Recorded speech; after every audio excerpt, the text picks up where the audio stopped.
High on Olympus, the mighty goddess Hera was seething with rage. She had just uncovered a shocking truth. Leto, a mere titaness, was carrying the children of her husband, Zeus. Fury surged through her veins like a raging storm. She would not allow this betrayal to go unpunished. With divine wrath, she decreed that Leto must never give birth on solid ground.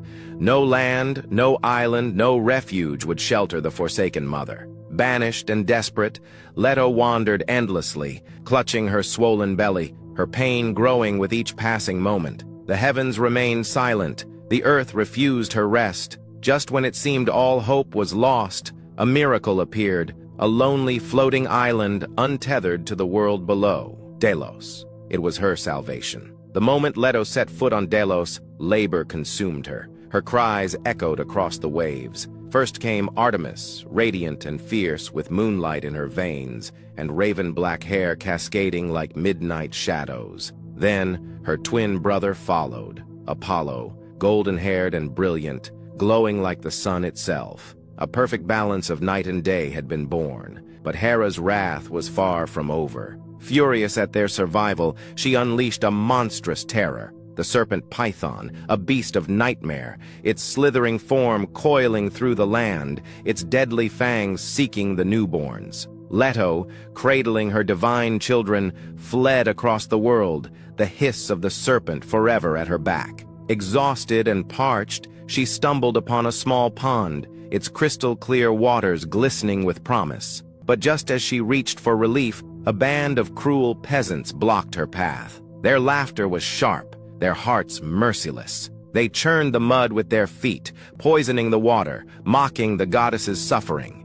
That was their last mistake. Leto's fury ignited like wildfire. With a single curse, she transformed them into croaking, wretched frogs, doomed to wallow forever in the filth they had created. Their shrieks echoed through the reeds, a warning to all who would dare defy the gods. Time passed, and the divine twins grew into forces of nature. Zeus himself gifted them each a powerful bow, crafted by the master artisan Hephaestus. Artemis embraced hers with untamed joy, vowing to become the goddess of the hunt, protector of the wild. But Apollo, his mind burned with one thought: vengeance. The serpent that had tormented his mother still lived. That would not stand. With fire in his heart, Apollo sought out the beast's lair, deep within a cavern at the base of Mount Parnassus. The air was thick with the stench of death. Python, massive and monstrous, lay coiled in slumber, certain that nothing could challenge it. But Apollo was no ordinary warrior.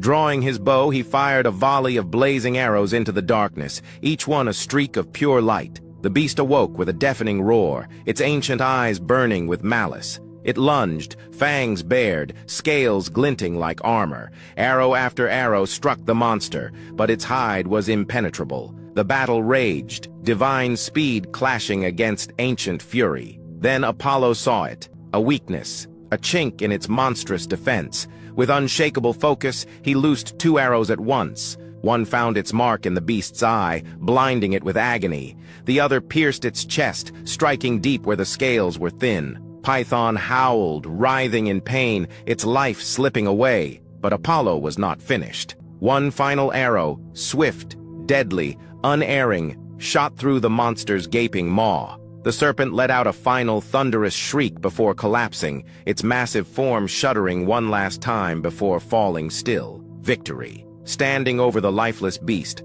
Apollo made a decree. A sacred temple would rise where Python had fallen. A place of prophecy, power, and divine wisdom. The Oracle of Delphi was born, and from its depths, the voices of the Pythonesses would shape the fate of mortals for centuries to come. And so, the sun god's legend was forged in fire and vengeance, a tale whispered through the ages, a story of fury, justice, and triumph that would never be forgotten.